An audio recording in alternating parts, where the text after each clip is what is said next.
Uma reforma tributária, além de ser perversa, porque aumenta o imposto, ela está concentrando poder na mão da União, está aumentando a arrecadação e, infelizmente, isso é o caminho para termos aqui no Brasil um processo autoritário que faz muito mal para qualquer povo, em qualquer tempo da história. Olá para você que nos acompanha, eu sou Amanda Quintiliano e o programa Sem Cortes do Portal Gerais recebe hoje o deputado federal Domingos Sávio.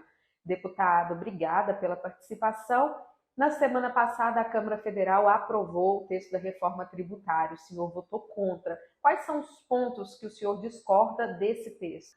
Olha, Amanda, é importante primeiro destacar que eu sempre fui e continuo entendendo, defendendo que nós tenhamos uma reforma tributária no Brasil. E aí alguém pode pensar, mas é incoerente, você quer uma reforma tributária e vota contra? Não tem nenhuma incoerência.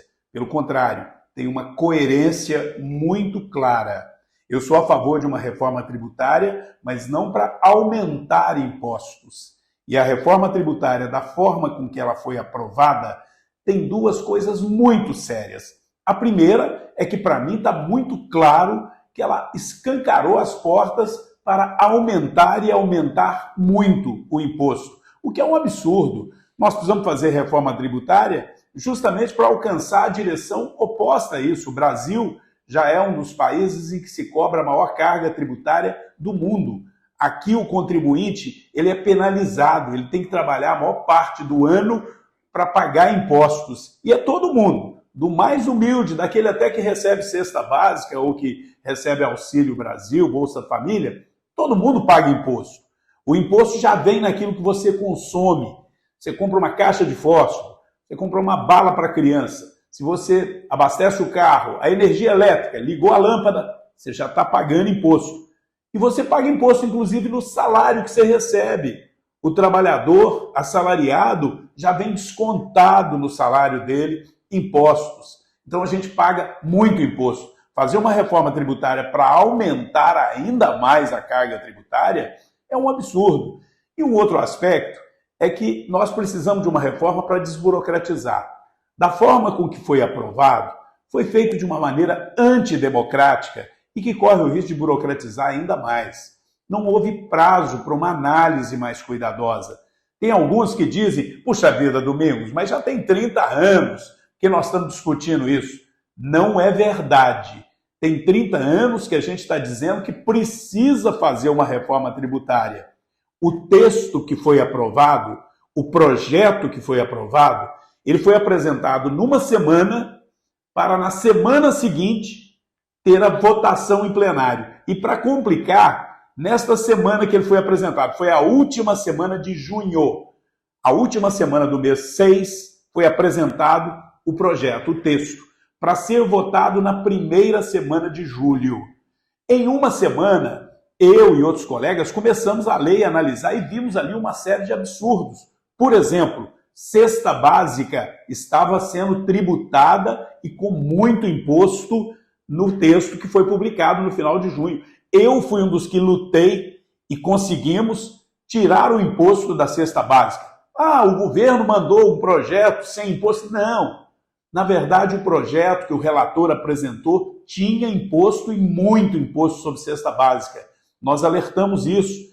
E isso, de fato, foi algo que chamou tanta atenção que o governo recuou, concordou e o relator apresentou um projeto na hora de votar, já no dia da votação, primeira semana de julho, quarta-feira, relatório apresentado para votar imediato. Ora, isso não é democracia, isso não é correto com você, cidadão, com você, contribuinte, porque na hora de votar um projeto como esse, é preciso fazer a conta, analisar com calma, para você não votar algo que vai aumentar ainda mais a carga tributária. E mesmo sendo apresentado na hora, eu que já vinha estudando o projeto, vi que tinha absurdos ali. Por exemplo, tinha ali autorização para que o Poder Executivo, o governo, ele estabeleça aumento de imposto sem nem ouvir o Legislativo. Um absurdo total. Autorizando que os governos dos estados criem novos impostos sem depender de uma nova lei federal. Criar mais e mais impostos. Nós estamos fazendo uma reforma para desburocratizar e diminuir o imposto, botaram lá na última hora um artigo dizendo: todos os governos do estado ficam autorizados a criar mais impostos sobre os produtos da atividade primária. O que é isso? Dos alimentos. E não só alimentos, madeira, extração mineral, os produtos que são produzidos a partir do agro, né, ou por qualquer processo extrativista. Isso vai gerar mais aumento de imposto. Então, por estar aumentando o imposto, eu disse não ao projeto. Trabalhei muito em cima dele. Trabalhei para melhorar, mas foi pouco prazo, e aí eu me empenhei muito para tentar convencer o presidente da Câmara, tentar convencer o relator de que adiasse para agosto, para nós termos o mês de julho, para analisar com calma, para melhorar o projeto, para a sociedade, o cidadão, que é quem vai pagar o imposto, fosse ouvido. Mas o governo não quis. Por quê? Porque não queria que a população soubesse o tamanho do problema, porque senão, seguramente, aí iria querer mudar o projeto.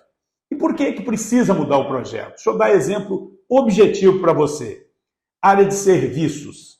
A área de serviços hoje paga 5%, aproximadamente. Às vezes é 2%, 3%, 4%, no máximo 5%. É o ISS. E quem paga serviço? Quem paga imposto sobre serviço? É o cidadão que consome o serviço. Isso é qual a área?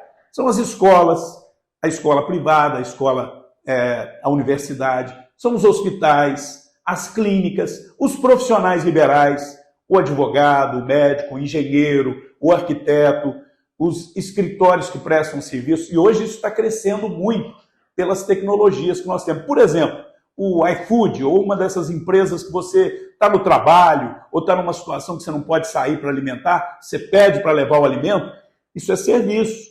Tudo isso paga hoje só o ISS. E isso é algo próximo de 5%, como eu disse. Sabe para quanto que vai o serviço? De 25% a 30%. 30% sobre os serviços.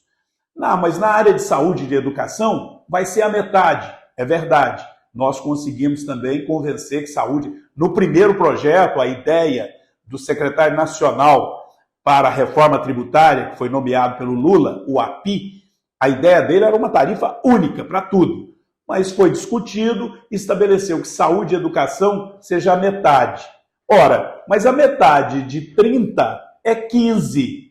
Se você for pagar 15% de imposto sobre bens e serviços para uma universidade, onde o seu filho vai estudar, ou para uma escola, ou para um laboratório onde você vai fazer um exame, ou para um hospital onde você ficou internado, né? Ou para um plano de saúde, você vai sair de 5% para 15%, mesmo com a alíquota reduzida para educação e saúde, o aumento é astronômico, é absurdo de alto. Por isso eu votei contra, trabalhei para adiar, para que a gente pudesse construir uma solução melhor, porque precisa, volto a dizer, precisa de reforma tributária. Eu queria votar a favor de uma reforma tributária justa para o país. Justa com quem contribui, com quem paga o imposto. A reforma tributária precisava de ser feita e precisa ser feita pensando em quem paga o imposto, que é o cidadão, e em quem recolhe aos cofres públicos, que é o empreendedor. Hoje, tanto o cidadão é penalizado pagando imposto alto, e isso faz o custo das coisas serem altos no Brasil, como o empreendedor tem uma burocracia terrível, ele mesmo agindo da forma mais honesta, procurando pagar os impostos em dia, quando chega um fiscal, ele sempre arruma uma maneira de deixar ali uma multa, porque a legislação é complexa.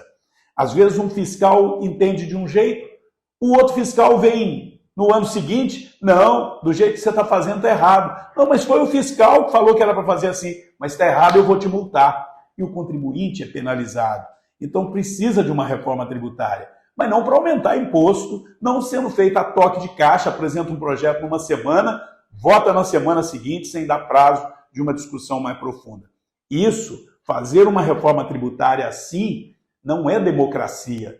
Talvez seja a tal democracia relativa que o Lula falou, né? Mas quem quer democracia relativa, quem relativiza a democracia, estabelece o poder absoluto.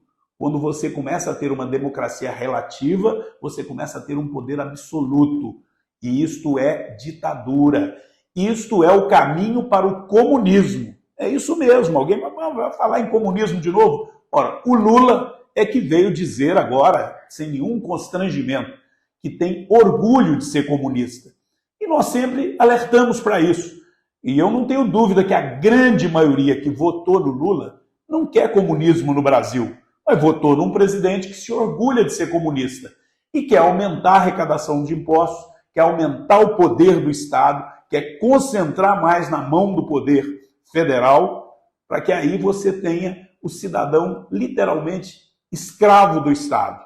Ou obedece ou é punido. E nós não podemos aceitar isso no Brasil. Então a reforma tributária, além de ser perversa, porque aumenta o imposto, ela está concentrando poder na mão da União, está aumentando a arrecadação e, infelizmente, isso é o caminho para termos aqui no Brasil um processo autoritário que faz muito mal para qualquer povo, em qualquer tempo da história. Me diga um lugar, ao longo de toda a história da humanidade, um único país onde o comunismo tenha feito as pessoas serem mais felizes. Não existe, porque não é possível ser feliz sem liberdade. E não há comunismo e liberdade ao mesmo tempo.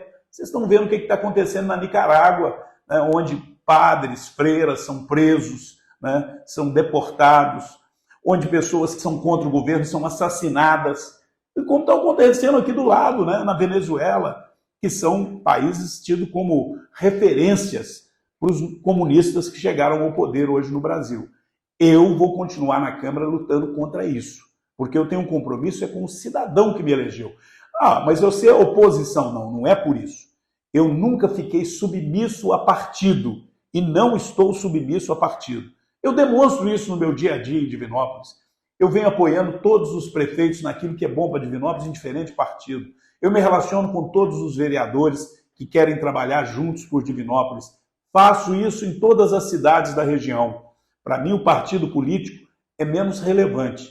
O que é mais relevante é o compromisso nosso com o cidadão, compromisso com a verdade, com os princípios cristãos que norteiam a formação da nossa sociedade, né? A defesa da família, a defesa da pátria, a defesa da propriedade privada, do empreendedorismo, o respeito ao direito do próximo e, especialmente, a defesa da democracia, da verdadeira democracia. Porque tem uma turminha aí dizendo, né, que, em nome da democracia, agora querem mandar prender todo mundo. Se você falar uma coisa que eles discordam na rede social, você pode ser preso, pode ter seu mandato cassado, né? Isso não é democracia. O discurso é de democracia, mas no fundo eles se orgulham de ser comunistas. Como o Lula falou. Ali ele falou a verdade, porque ele estava falando para o seu público, para a sua plateia. Não sei como é que ele ainda não veio a público dizer que foi um engano, porque ele tem prazer em mentir. Ele fala uma coisa, passa um pouquinho, ele chega e diz, não, mas não é bem assim. Não, não é bem assim, porque não é uma pessoa que tenha respeito pela verdade. E esse é o maior problema que nós vivemos hoje no Brasil.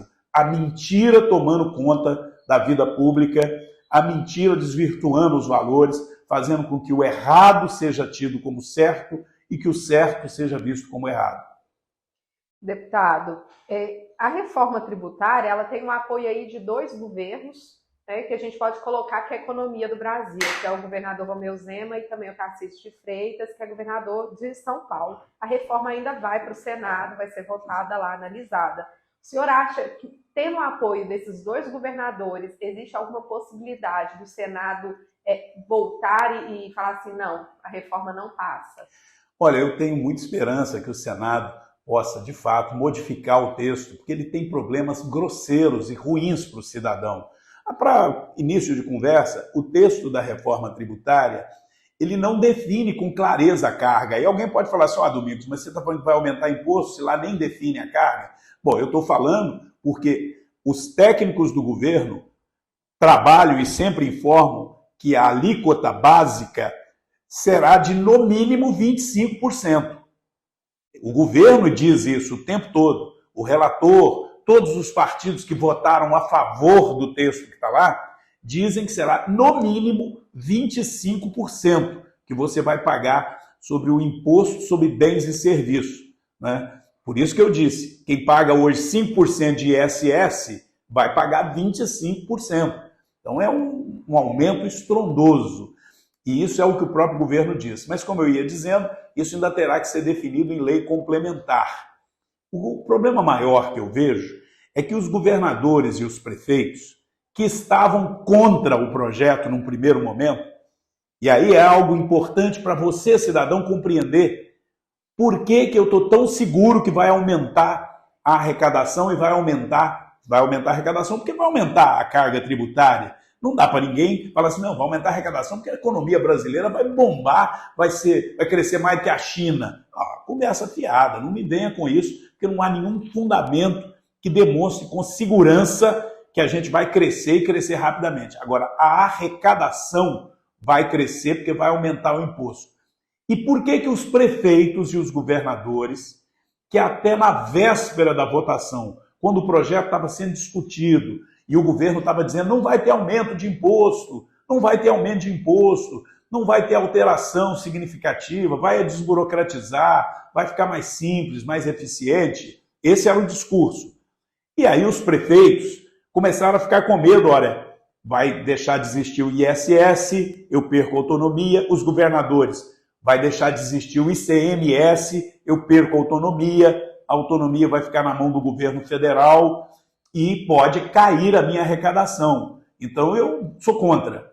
E aí foram a Brasília. Na última semana de julho e primeira de junho e primeira semana de julho deste ano, 2023, prefeitos, lideranças das entidades dos prefeitos foram para Brasília e foram dizendo não à reforma.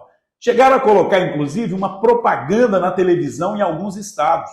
Uma propaganda dizendo que a Confederação Nacional dos Municípios era contra o projeto da forma que estava apresentado. E todo mundo achou que os prefeitos e governadores iriam ajudar a evitar a aprovação. O que ocorreu? Por que mudaram de uma hora para outra assim? Os prefeitos ficaram a favor e o governador? O governo vinha dizendo que não tinha aumento. Isso para deixar os deputados tranquilos e votar, porque, lógico, é difícil votar um projeto com aumento de imposto, né? Vinha dizendo que não tinha aumento. Quando os prefeitos chegaram em Brasília, e eu sei disso porque eu estava presente, o governo chega com um trabalho feito pelo IPEA, e nesse trabalho, baseado nessa alíquota de 25%, no mínimo de 25% que o governo pretende implantar, o IPEA fez um estudo e mostrou para os prefeitos que dos 5.570 municípios que tem no Brasil, 5.460, 98,6% dos municípios, vão aumentar a arrecadação tributária. Pouquíssimos municípios no Brasil teriam um pequeno decréscimo. E esses municípios que teriam um decréscimo seriam os municípios que hoje dependem quase que exclusivamente da indústria, que a indústria vai pagar menos, mas o comércio, o serviço e o setor agropecuário vai pagar mais. A indústria é 10%, né, da economia brasileira. Esses outros setores juntos representam 90% da economia brasileira e é onde mais se emprega. Aí vai aumentar imposto. Minas, por exemplo, segundo esse estudo, a cidade de Extrema, que fica na divisa de Minas com São Paulo, que é a cidade que mais cresceu em Minas nos últimos anos e que tem a sua indústria, é muito vigorosa, porque atraiu muita indústria de São Paulo e ela depende da arrecadação da indústria. Como a indústria vai pagar menos imposto, Extrema é uma das pouquíssimas cidades do Brasil que pode diminuir. O resto das cidades do Brasil e dos estados vão aumentar a arrecadação. E o governo federal mostrou isso para os prefeitos que estavam em Brasília, mostrou isso para o Tarcísio, mostrou isso para os outros governadores. De repente, eles que estavam contra, vai aumentar a arrecadação, vai ficar mais fácil para me concluir o meu mandato ou para me reeleger, que eu vou ter mais imposto, então eu vou ficar quietinho no meu canto. Então foi uma decisão política. Uma decisão política e que olharam na arrecadação dos seus municípios. Infelizmente, não olharam no peso que vai ficar nas costas do seu cidadão. Porque se vai aumentar a arrecadação, quem que vai pagar a conta? É você, cidadão. É você, trabalhador e pequeno, médio, grande empresário, especialmente da área de comércio, de serviço e do setor agropecuário. Aí vai haver aumento de imposto, não há discussão, e isso representa 90% da nossa economia. Deputado, a reforma tributária é uma das ações do governo Lula atual. Como que o senhor avalia até aqui o mandato do atual presidente? Olha, bem da verdade, o que é preciso considerar é que ainda não houve, de fato, prazo para você ver resultados de ações do atual governo. O Brasil, felizmente, continua ainda com estabilidade na economia, embora os juros estejam muito altos, mas caiu um pouco a oferta de emprego, começou a aumentar desemprego, né? A inflação está sob controle e a nossa moeda está sob controle, mas isso ainda é fruto de um período positivo de organização da economia que veio no governo do presidente Bolsonaro, em que ele teve, apesar da pandemia, apesar da guerra na Rússia com a Ucrânia, que afetou o mundo inteiro em termos econômicos, conseguiu manter, né, a nossa economia estável. Ela continua estável nesse primeiro semestre, com um ligeiro aumento, né, do desemprego, o que é preocupante, né, e com um crescimento moderado. Nós vamos ver o resultado do governo do presidente Lula a partir do ano que vem. Se vier uma reforma tributária aumentando imposto, eu tenho muito temor de que possa ter uma sequência do aumento de desemprego, né, talvez até recessão, o que seria muito ruim. Não é o que eu quero. Por isso que eu votei contra. Eu quero que dê certo. Mas vem cá, você quer que o governo também do presidente Lula dê certo? É claro que eu quero, porque eu quero que o Brasil dê certo. Eu jamais vou fazer uma oposição do tipo quanto pior, melhor. Eu quero que dê certo. Agora, eu não vejo como dar certo aumentando mais impostos ainda no Brasil. E com um detalhe, Amanda, essa reforma tributária, ela é feita, na minha maneira de ver, com um equívoco muito grande, porque ela, justamente porque não fez uma discussão profunda, o próprio governo não está seguro se ela vai dar certo, está com medo. Então ele colocou uma transição muito longa, de 10 anos de transição, e com repercussão por 50 anos. 10 anos você vai ter que conviver uma década inteira com todos os impostos que estão sendo extinguidos e com os que estão sendo criados, ou seja, eles vão ser extintos, mas não agora.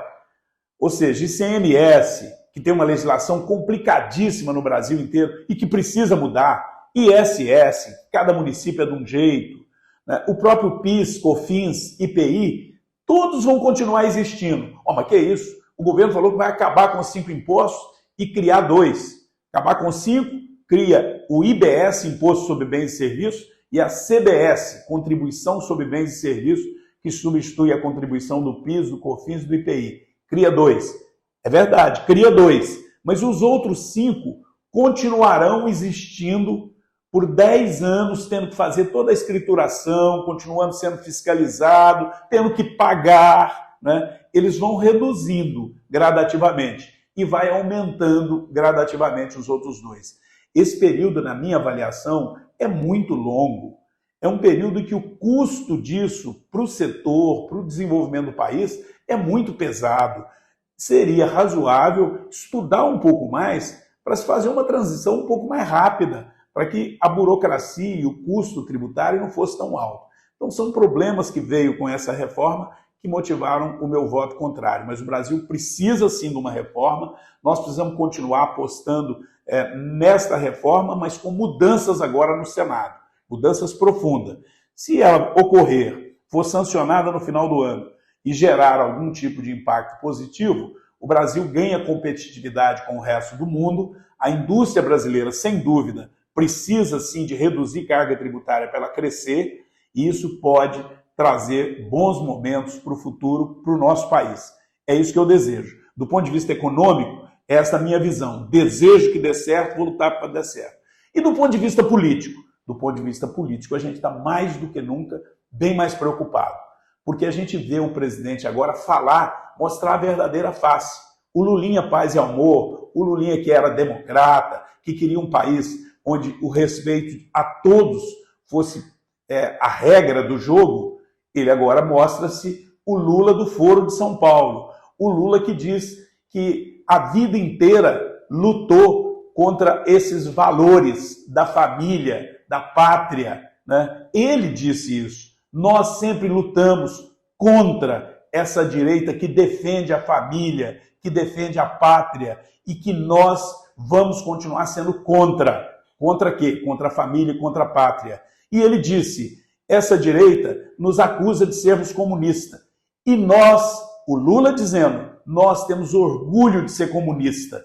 Ora, politicamente, não tem como não ficar preocupado. Simultaneamente a isso, a gente vê o Lula trazer aqui o Maduro da Venezuela e homenagear. A gente vê a Venezuela tornar a adversária do Maduro, sem ter cometido nenhum crime, inelegível por 15 anos. Simultaneamente, os ministros, 5 ministros nomeados pelo Lula e pela Dilma, faziam um voto político para tornar o Bolsonaro inelegível. Por quê? Porque ele falou que achava que as urnas eletrônicas precisavam de ser auditadas, precisavam ter voto impresso. Meu Deus, o Dino, que é lá o ministro da Justiça, falou isso, está gravado, está aí nas redes sociais, né? O próprio Lippe, que é o presidente do PDT, que entrou com ação contra o presidente Bolsonaro, porque ele reuniu com os embaixadores dizendo que não confiava nas urnas eletrônicas no Brasil e que elas precisavam de ter um mecanismo de auditagem.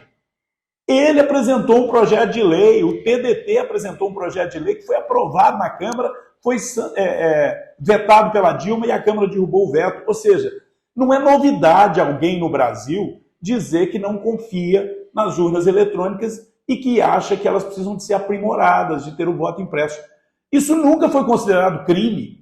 Agora, o Bolsonaro falou isso, se tornou inelegível, como se isso fosse um crime. Ora, isso é a democracia relativa do Lula.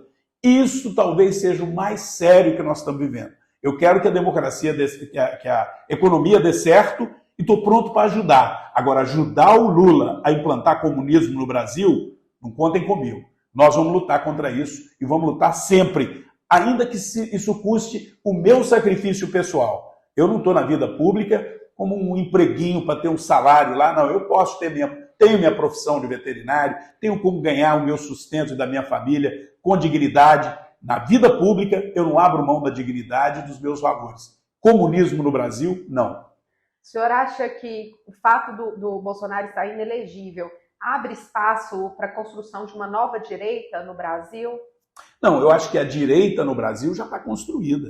O que havia no Brasil até algum tempo atrás, e eu tenho que admitir que eu fazia parte de uma parcela muito grande da população que tinha um certo constrangimento de dizer que era de direita. E tinha uma explicação para isso, Amanda. Você, que é bem mais jovem do que eu, não viveu de perto, no dia a dia, o que nós vivemos num período que iniciou com regime militar e depois virou ditadura. Os militares assumiram o poder, né, numa tentativa de impedir a implantação de comunismo, só que isso era para ficar 6 meses e fazer eleição, e ficaram 20 anos. Então, durante aquele período, quem apoiava, né, essa intervenção militar e que virou uma ditadura, era considerado a direita, ou seja, era quem estava no poder. Quem estava no poder exercia o poder de maneira autoritária. E aí foi se construindo uma geração, da qual eu faço parte, que passou a ser a esquerda no Brasil. A luta por liberdade estava associado à esquerda. Quem queria liberdade, quem queria democracia, quem lutou por diretas já, quem lutou por anistia, quem foi para a rua defender esses princípios, era a esquerda. E quem estava se sentindo bem confortável com um regime que não tinha eleições, era a direita. Então, com o passar do tempo, veio as eleições, mas ser de direita era ser burguês, era ser pior do que burguês, era ser o explorador, era ser aquele que não se preocupava com os mais humildes, que não defendia a democracia. Então havia um certo constrangimento de ser de direita. E isso é uma leitura totalmente errada, né? O conceito, durante a história da humanidade, é de que ser de direita é ter um pensamento liberal democrático. Ser de direita é não permitir que o Estado mande mais do que a vontade do povo, não é? Normalmente a direita é que enfrenta as ditaduras comunistas no mundo inteiro. A direita é que preserva os valores que a sociedade tem como valores essenciais para ela, como o direito de propriedade, a família, né, a defesa da pátria propriamente. Bom, isto estava muito difuso no Brasil. Isso não tinha muita consistência no Brasil. O Bolsonaro tem um mérito, é indiscutível. Ele tem defeitos, mas ele teve um mérito de abrir o peito e dizer: eu defendo esses valores. Eu defendo esses princípios. Confiem em mim que nós vamos lutar em defesa desses valores. E aí a gente viu que no Brasil tem muita gente de direita. Principalmente tem uma rejeição muito forte a essa esquerda marxista, essa esquerda que quer o comunismo, essa esquerda que quer a massa proletariada sendo explorada e manipulada por ela, dependendo essencialmente do Estado e não tendo liberdade para desenvolver. Então, o Brasil hoje tem uma direita que não depende da existência de Bolsonaro ou de A, B ou C para ele se afirmar como direita, se afirmar como um pensamento liberal democrático. E o que nós precisamos agora de demonstrar, e eu me sinto no dever de fazer isso, é que você ser de direita não tem nada a ver com ser contra as minorias, pelo contrário. A minha história prova isso. Eu sempre respeitei as minorias. Eu sempre respeitei e defendi os mais pobres. Eu fiz isso quando prefeito de Divinópolis, faço isso no meu mandato, defendo o meio ambiente de forma ardorosa, dou exemplo concreto na minha propriedade rural, onde as nascentes são cuidadas com muito respeito, onde eu tenho reserva florestal maior do que o que a lei exige.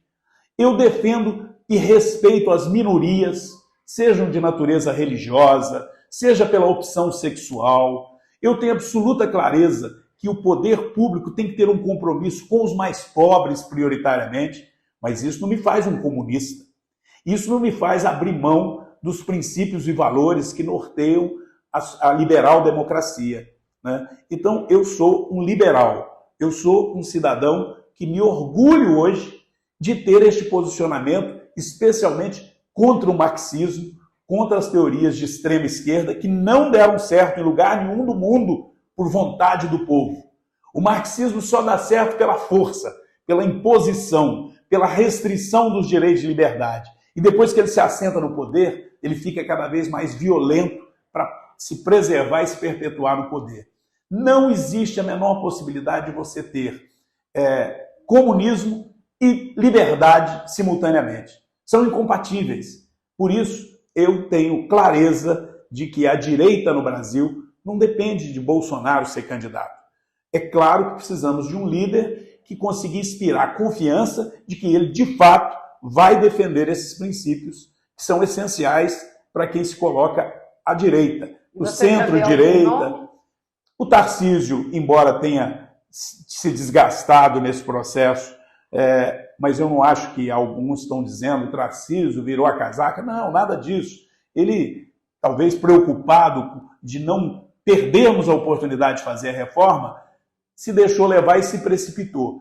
Ele chegou a dizer numa reunião conosco que concordava que não deveria votar na primeira semana de julho. Ele disse isso, não deve votar agora, vamos analisar mais. Mas no momento em que ele chegou a anunciar que estava de acordo com a reforma, ele acabou levando a bancada paulista, que é a maior bancada toda, a apoiar a reforma. Sem dúvida, ele foi decisivo para apoiar uma reforma que não estava pronta, que não estava madura, que não estava boa, que foi construída pelo pensamento de esquerda, que aumenta o poder do Estado e diminui o poder do cidadão. Mas é um bom nome. O Zema, sem dúvida, é um bom nome. Mas temos outros nomes, né? Temos outros bons nomes, tanto lá dentro do Congresso, como a Tereza Cristina, que foi uma grande ministra da Agricultura, o governador de Goiás, o Ronaldo Caiado, mas está longe ainda. Eu defendo o respeito às urnas, mesmo não concordando que a eleição tenha sido uma eleição limpa, porque não foi, na minha opinião, na minha avaliação, o TSE, e ele acabou de provar isso, quando fez uma cassação política dos direitos políticos de Bolsonaro, ali ele provou que ele tinha lado, ele não era um juiz imparcial, né? E isso ficou provado durante o período eleitoral em que o Bolsonaro foi proibido de dizer certas coisas que eram verdade, e o outro lado podia dizer o que bem quisesse, podia chamá-lo de genocida, podia fazer todo tipo de acusação contra o governo, e ele não tinha a mesma liberdade, então isso fez o jogo ficar desigual, mas ainda assim eu sou pelo respeito ao resultado das urnas. Teremos eleições em 2026 e o jogo está sendo jogado. Quem gosta de comunismo que vai querer continuar apoiando esse governo, que agora sabe que o governo se instalou tentando implantar o comunismo no Brasil. Por isso eu estou lá lutando nessa CPI do MST, porque o atual governo acha que invadir propriedade é normal e tem que ser legalizado no Brasil. E, no meu entendimento, é crime e tem que continuar sendo criminalizado. Invadiu o que é dos outros, desrespeitou o direito do outro, tem que ser punido, porque senão vira anarquia esse país ou vira comunismo.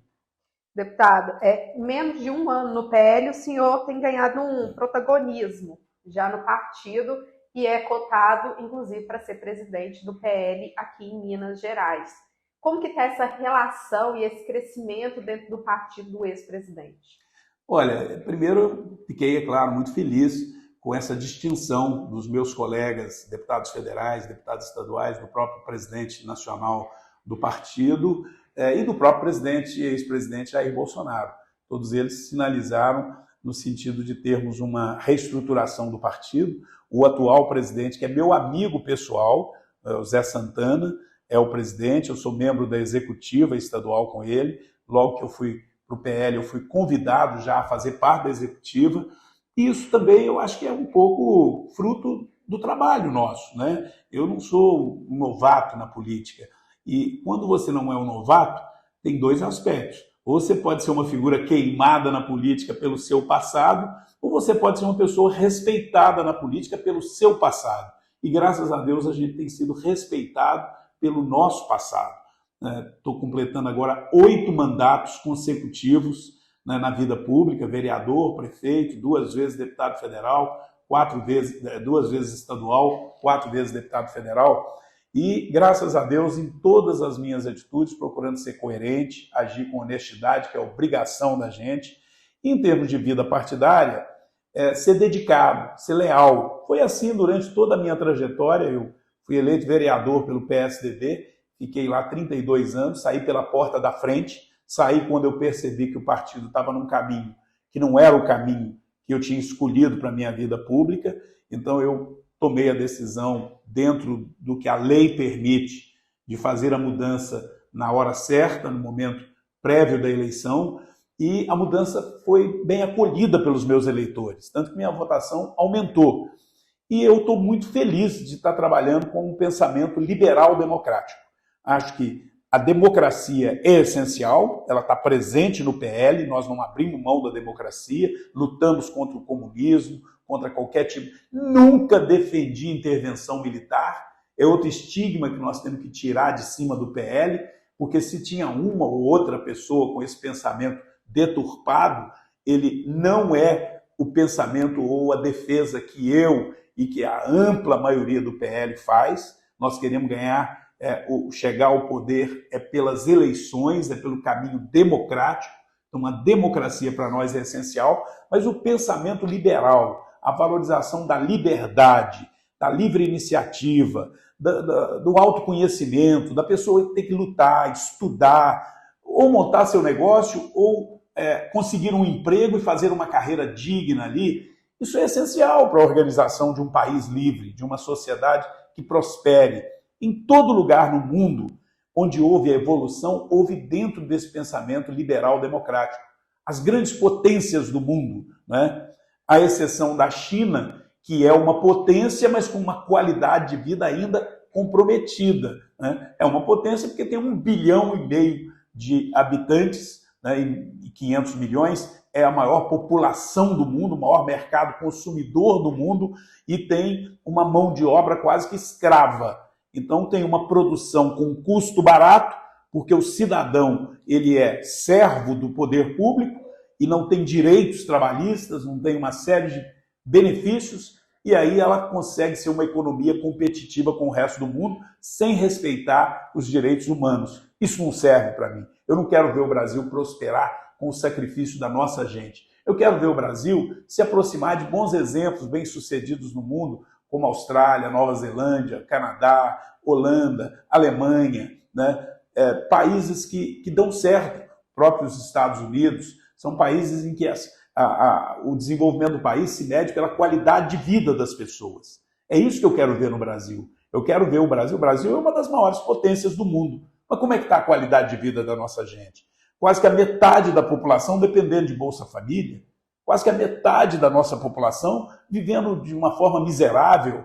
Então, isso não é o país que a gente quer. Para esse país melhorar, é a liberdade, mas o respeito à livre iniciativa para poder fazer dar certo. O poder público só vai escravizar o povo e dividir a miséria entre as pessoas. Nivelar pela miséria com o Estado poderoso, fazendo com que o cidadão fique o tempo todo mendigando e dizendo: eu dependo de uma Bolsa Família, eu dependo do pai dos pobres, que vai me manter eternamente como pobre e vai ficar me defendendo. Ora, isso não é o sonho para uma humanidade próspera que nós queremos, né? Então, o PL tem essa missão. E eu estou lá dentro como alguém que quer fazer do PL o maior partido de Minas e do Brasil, mas não é um partido de extrema direita, ou um partido que quer chegar ao poder de qualquer jeito. Queremos chegar ao poder pelo caminho democrático, com democracia, com respeito ao direito dos demais cidadãos, com a divergência de opinião seja respeitada, com respeito às minorias, mas lutando e defendendo os nossos valores liberais. A pátria, a família, a liberdade são inegociáveis. Deputada, entrando na reta final da nossa entrevista, recursos para Divinópolis. A gente tem aí a PPI Favela, que é um investimento que vem, né, de mandatos anteriores e que está entrando na reta final. Para o senhor é uma vitória? Olha, acho que é uma vitória para Divinópolis. Eu fico muito feliz que eu seja parte dessa vitória. Aí é importante uma coisa, que vida pública, tem gente que pensa assim: mano, o deputado está lá, tantos mandatos, por que ele não larga isso? Eu tenho que admitir que tem momentos que a vida pública tem horas que são ingratas também, né? E tem momentos que você pensa assim: puxa vida, quem sabe é melhor eu nem me candidatar, não mexer com isso. Mas a vida pública precisa de uma sequência. Muitas das vezes você inicia um projeto e você precisa de muitos anos lutando, até que você transforme aquilo em realidade. Esse é um projeto pequeno até, chega a pouco mais de 2 milhões de reais, eu consegui 1,8 milhão, a prefeitura está complementando um pouco. Esse dinheiro que nós conseguimos foi em mandatos de outros prefeitos, mas a burocracia foi tão grande que só agora essas moradias estão sendo concluídas a obra e deverão ser entregues, se Deus quiser, ainda esse ano. São algumas famílias lá da região do Alto São Vicente, famílias que eu conheço, da época que eu era prefeito, a gente já via ali aquele sofrimento, mas não tinha condição de resolver tudo. Infelizmente, a situação foi agravando, algumas casas caindo, outras foi necessário tirar os moradores lá de dentro, senão a casa podia cair em cima deles. E, é claro, o poder público tem que socorrer essas pessoas. E nós conseguimos garantir esse dinheiro para construir essas moradias que serão entregues, não é vendida para eles, vai ser doadas para esse cidadão que tiveram que sair das suas casas porque estavam em áreas de risco. Uma parceria, né, do governo federal, que não começou agora, o dinheiro foi liberado lá atrás, há muito tempo, e eu trabalho indiferente de partido, volto a dizer isso. Continuei lutando pelo projeto, o projeto agora é uma realidade, estarão sendo entregues essas casas. Assim como tem outros projetos que demoram, como esse hospital regional, que nós nunca desistimos de lutar por ele, que se Deus quiser, até o ano que vem ele deverá ser concluído, entregue à população. Nós já estamos pensando no dinheiro para manter o funcionamento, obras de construção de escolas que demoram, e tem aquelas do dia a dia, que a gente consegue num ano, e naquele ano mesmo, às vezes ela é feita, ou quando muito no ano seguinte. Agora, neste ano de 2023, estão sendo entregues calçamentos em vários bairros de Divinópolis, de recursos conseguidos no ano passado, alguma coisa do ano de 2021, de 2022, cujas obras estão sendo entregues na área urbana e várias na área rural também, de pavimentação de vias. Como estão sendo feitos lá o CEMEI, lá no Candelária e Oliveira, o CEMEI lá no Jardinópolis, o CRAS, que é para a área social, a obra está sendo concluída ali no Bom Pastor, As obras do aeroporto estão agora adiantadas, foram 6 milhões que nós arrumamos. Então, essas são frutos de trabalho dos mandatos anteriores. E neste mandato, nós já estamos colocando próximo de 10 milhões de reais em Divinópolis nesse primeiro ano. E estou lutando, além desses 10 milhões, para mais 5 milhões para comprar um novo acelerador linear para o Hospital São João de Deus. Então, eu espero terminar esse ano de 2023 também já com uma quantia substancial, quem sabe até batendo recorde, porque nós temos conseguido aí trazer um volume expressivo. No mandato passado, ao longo de 4 anos, foi próximo de 50 milhões. Nós vamos lutar para que, quem sabe, nesses próximos 4 anos, a gente consiga mais do que isso para Divinópolis. E não é só Divinópolis. Todas as cidades da região, Carmo do Cajuru, por exemplo, está sendo feito o asfalto da cidade até o distrito de Ribeiros. Verba do deputado Domingos Sávio. Itaúna, nós estamos lá ajudando o Hospital Manuel Gonçalves e ajudando a pavimentar também trechos de rua e na área rural. Assim, todas as cidades, todas aqui da região, têm verba do nosso mandato. Como eu disse, o deputado tem que trazer verba, mas tem que ser um deputado firme e atuante lá no plenário também, que é o que eu tenho procurado fazer. Um mandato de articulação e não só de lacração. Meu estilo, eu costumo dizer que eu sou um operário da política. Se eu tenho conseguido êxito nessas vitórias, é fruto de trabalho. É claro que, eventualmente, você grava um vídeo para manifestar que não está concordando com alguma coisa ou cobrando a solução de um problema, mas a minha vida pública não se resume a vídeos e muito menos a fazer manifestação contra A, B ou C. Minha vida pública se faz principalmente de entregas, de resultados concretos para a vida da população. E a esperança da população, quando nos elege, é isso, é que a gente traga benefícios concretos, né? E isso a gente, graças a Deus, tem feito. Deputado, obrigada pela participação. Obrigado, Amanda. Abraço a todos.